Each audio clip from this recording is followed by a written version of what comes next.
Ez egy focilabda, és ez egy focipálya a szobámba. Az elmúlt hetekben építettem egy teljes focipályát a házamba. Műfűvel, palánkokkal, kapukkal, és miután elkészült, ki is próbáltuk. Őszintén szólva az eredmény még engem is meglepett. Viszont ami most látszik, az a könnyű része a történetnek. Mert mielőtt egyáltalán elkezdtem volna az építést, először csak egy dolgot akartam: focizni. És azt hittem, hogy ez lesz az egész legkönnyebb része. Nagyot tévedtem. Mert amikor elindultam pályát keresni, nagyjából azt hittem, hogy az 5 perc lesz. Találok egy pályát, lerakom a cuccaimat, a labdát és kész. Csak hogy az első pálya zárva volt.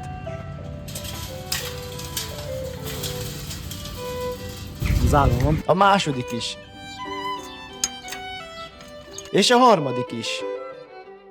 A városban, ahol élek, ez mindig egy visszatérő probléma volt. Van néhány műfűves pálya, viszont a legtöbb vagy fizetős, vagy egyszerűen zárva van. Pedig sokszor nem akarok meccset szervezni, vagy órákra kibérelni egy pályát. Néha csak ki szeretnék jönni egy labdával, lőni pár szabadugást, gyakorolni egy kicsit, vagy egyszerűen csak focizni. Viszont erre meglepően kevés lehetőség van. Szinte mindig ugyanabba a problémába ütköztem. Amikor focizni akartam, a pályák vagy nem voltak nyitva, vagy fizetni kellett volna értük. És egy idő után kezdett elegem lenni abból, hogy egy egyszerű focizás is ennyire bonyolult legyen. Rögtön az a pálya mellett, az edzőpálya mellett, amit láttam ezelőtt, van még egy pálya, de hát szerintem ez el van hagyatva.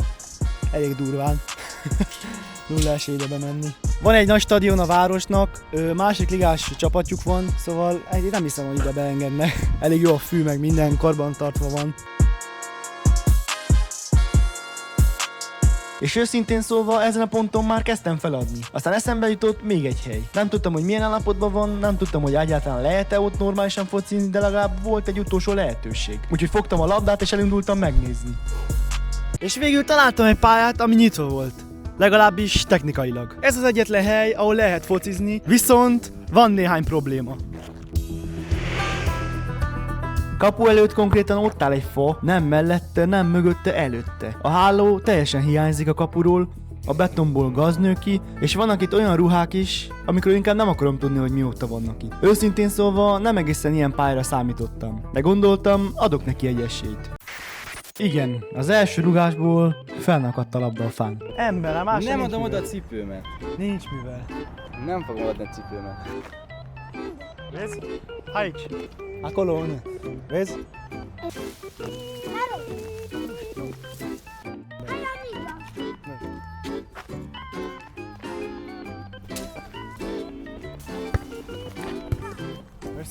Őszintén szólva ezen a ponton eldőlt bennem, hogy nem itt fogok rendszeresen focizni. És mivel normális pályát nem találtam, maradt még egy lehetőségem, építek egyet. Úgyhogy az első lépés az volt, hogy kitaláljam, egyáltalán megvalósítható ez az egész. Az ötlet megszületett. Elkezdtem lemérni mindent. A szoba hosszát, szélességét, azt, hogy mekkora hely marad a falak mellett, és legfőképpen azt, hogy mekkora pálya fér el úgy, hogy még focizni is lehessen rajta. A probléma az volt, hogy minél többet mértem, annál több kérdés merült fel. Mekkora legyen a kapu? Milyen magas legyen a palán? Mekkora hely marad a nézőknek? És ami talán a legfontosabb, hogyan akadályozom meg azt, hogy a labda 5 másodpercenként elhagyja a pályát. Végül összeállt a terv. Műfű lent, palánkok oldalt, 2 kapu, egy kisebb nézőtér és egy olyan pálya, amin tényleg lehet játszani. Most már csak meg kellett építeni, viszont előbb szükségünk volt néhány dologra. Ezen a ponton rájöttem, hogy ezt egyedül végigcsinálni nem lenne egy okos ötlet, szóval segíteni fog Patrik. Úgyhogy elindultunk beszerezni mindent, amiből néhány nap múlva egy focipálya lesz. Először a műfűveket néztük meg, de elég gyorsan rájöttünk, hogy rossz kosárral jöttünk. A műfű nem fért bele, szóval egyelőre csak azokat a dolgokat vettük meg, amik tényleg belefértek, a műfűt pedig későbbre hagytuk.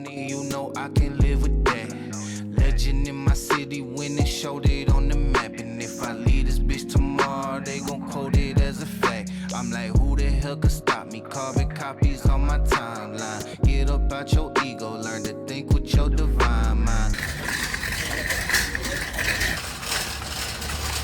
Második rész. Nem fér bele a kicsi kosárba, kell hozzák még nagyot.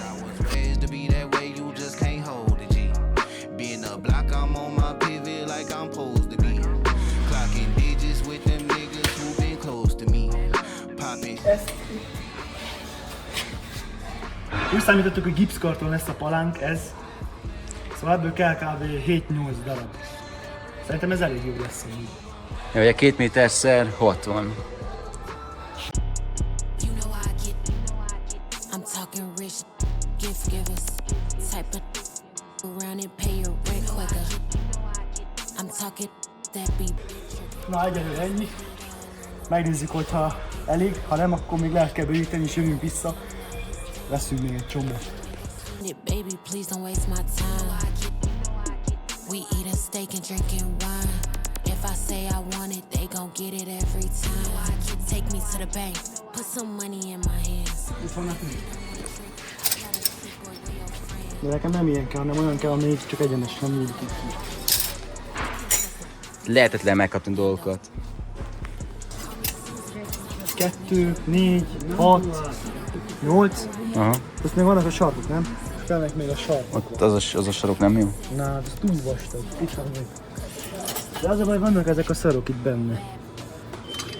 1, 2, 3, 4 a sarkokra. I'm on a love deadline. Gotta make it to you. I'm running. Mit csinálunk? Mit csinálunk itt? Jó. Na, itt vannak az árak erre a hülyességre. 290, Alól is. 145 a kicsi. Ez 1x5 méter, Ez kétszer. ez 2x5. Összesen 3 méter hosszú, 5 méter hosszú. 3 méter széles, 5 méter hosszú. On a tight love schedule and it's overdue. I wasn't really looking until I saw you. Mit csinálunk amúgy? Hogy mit csinálunk? Engedd el. Engedd el. Oh, baby, don't go away before I'm finished. Most már nincs visszaút. Kész. To make you mine tonight. Time is slipping away. Persze még vagy 3-szor vissza kellett mennünk a boltba, mert mindig hiányzott valami. 10 napig kb. Jó.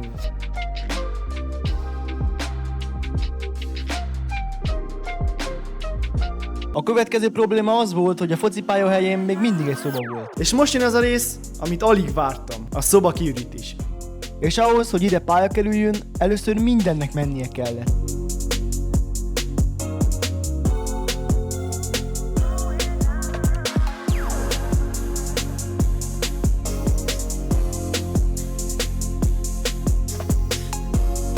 Valaki felajánlotta, hogy megcsinálja. Gyere, küldöm a címet. Csinálni. Ah!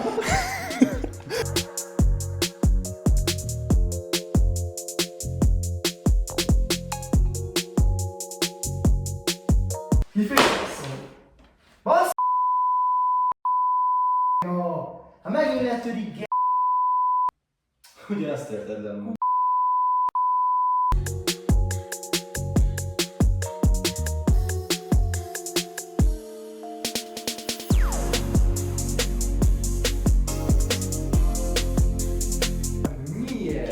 Hellna! Sok kábel. Ott a fű alatt jó lesz. Végre elérkeztem ehhez a pillanathoz, a szobát kiürítettem teljesen. Most meg fogom mutatni, hogy miket vettem, ami kell. Egy ilyen basic számítást csináltam. Van egy 1 méteres műfű, van egy 2x5 méteres műfű, szóval úgy lesz, hogy 3 méter lesz szélességbe, és 5 méter lesz hosszúságba a pálya. A palánkokat, azokat úgy terveztem, hogy gipszkartonból fogom megcsinálni. A gipszkartonnal lesznek ilyen műhók rakva, így pontosan ki lesz ragasztva az egész, és lesz egy kis meglepetés ott. A csatorna neve Deves TV, rá lesz írva, és megérve. Ami még fontos, kellett vegyek egy pár sprayt, fekete festék, piros festék, ez a YouTube logóra. Van egy ilyen fehér festék, ami elméletileg lejön, ebben fogom a vonalakat megcsinálni, szépen lesz.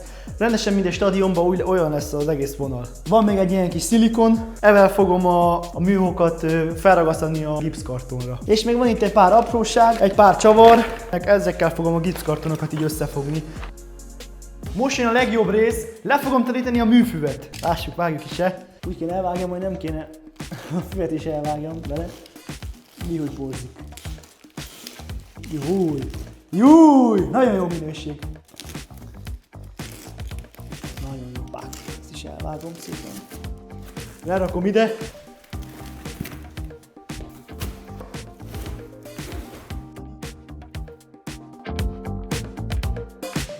Az ilyen. Alakul. Miközben én a pálya többi részével foglalkoztam, Patrik elkezdte a világítást is megcsinálni. Mivel a pálya fölé 3 reflektort terveztünk, hogy normális fény legyen a játék közben is. Őszintén szóval nem akartam úgy végigépíteni egy focipályát, hogy a végén úgy nézzen ki, mintha egy pincébe fociznánk. Na, mivel rájöttünk, hogy elég kevés a fény, így megvettük ezeket, 3 darabot, kisebb lámpákat, még körbe rakjuk. Ehhez vettünk egy kábelt, meg 3 ilyent.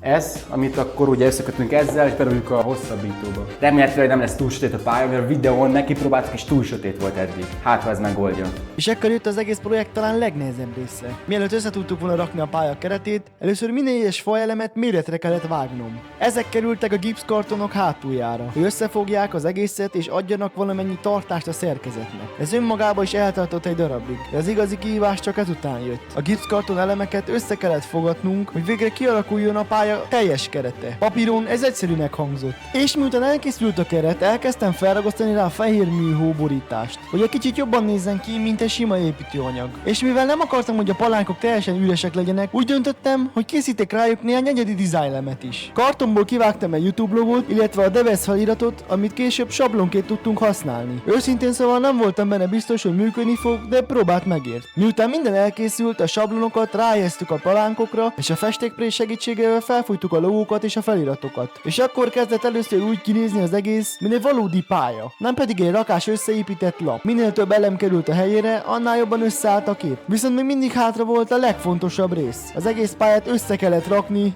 a szobában. Egyetlen probléma volt, az egész több mint 4 méter hosszú lett, és elég gyorsan kiderült, hogy egyben nem fogjuk tudni átrakni a szoba másik felére. Úgyhogy végül szétszettük középen, 2 részbe átvittük, majd a helyén újra összeraktuk. Nem ez volt a terv, de működött. Utána a fő része helyére került, jöhettek a többi oldalak is. Közben Patrik nekiállt kivágni a kapuk helyét a gipszkartonból. Szépen lassan elkezdtük összefogni a sarkokat, hogy végre egy stabil keretet kapjunk. Mielőtt viszont felállítottuk volna a végleges keretet, még felragasztottam a maradék műhóborítást is. Ezután megigazítottuk a műfüvet, leragasztottuk és megpróbáltuk eltüntetni a gyűrődéseket. Mert tudtuk, hogy ha egyszer felállítjuk a palánkot, utána ezt már sokkal nehezebb lesz megcsinálni. Hamarosan kész vagyunk az egésszel, nagyon sokat haladtunk, megvannak már a palánkok kb, logó, név, minden, és van egy kis komplikáció, amire számítottunk. Patrik intézte az egészet, tudta intézni az egészet, és lett egy jó kis plusz munka.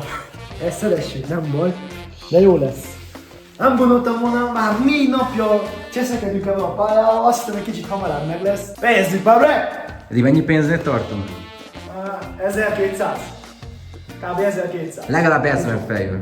Ezt most ugyanúgy meg fogjuk csinálni, mint a palánkunknak a szélét. Van egy ilyen vas, rakunk alá fát, átfúrjuk, és le lesz fixálva szépen. Ugye mind a 2 eltört, hát ezt most... Na. Elég nehéz ezekkel a szar gipszkartonokkal dolgozni, szóval... Hát egy szikével csak szóval. Most az a terv, hogy ezt megfúrjuk, és aztán felállítsuk a pályát.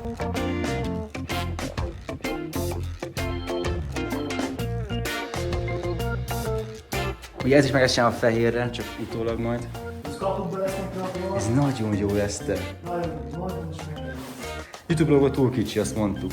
Ez a kis logó egyetlen egy műhón volt, ezért leszettük, ragasztottunk egy újat, és meg is csináltuk nagyobban a logót. És mivel nagyjából minden helyre került, beszereltük a kapukat is. Azután már csak a pályavonalok hiányoztak, ami végül nehezebb lett, mint gondoltuk. Egy krétaporos anyaggal jelöltük fel a vonalakat, ami ugyan működött, de közben elképesztő mennyiségű por lett. Néhány perc alatt szinte az egész helyiség tele lett vele. Úgyhogy amilyen gyorsan csak tudtuk, meghúztuk az összes vonalat, Patrik gyorsan kiporszívozta a pályát, én pedig összepakoltam, amit lehetett. Most sietnünk is kell, mivel vicc nélkül, túlzás nélkül mérgez ez a cucc. Az előbb is már beindult konkrétan a gázriasztó, ugye? Mi történt itt? Bekapcsolt a gázriasztó. Túl sok füstöt nyomtam, már esküszöm szédülök. Én is szétülök.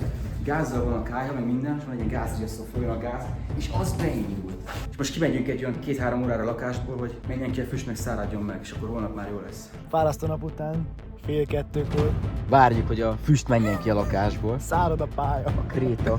Olyan melegen van, esküszöm lábas Fejem leszek. is, és az orrom is, mindenem.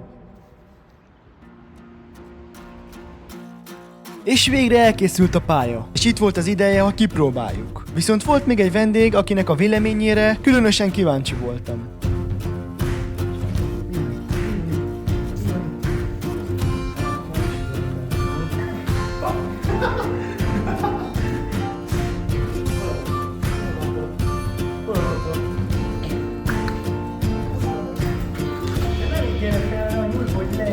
Hát nem nagyon szerette.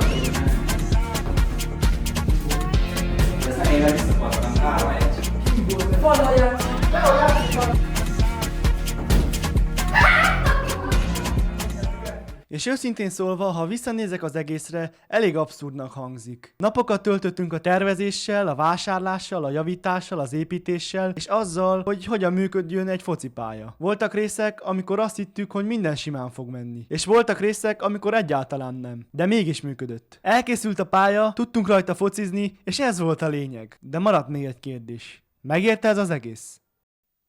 Hát nem.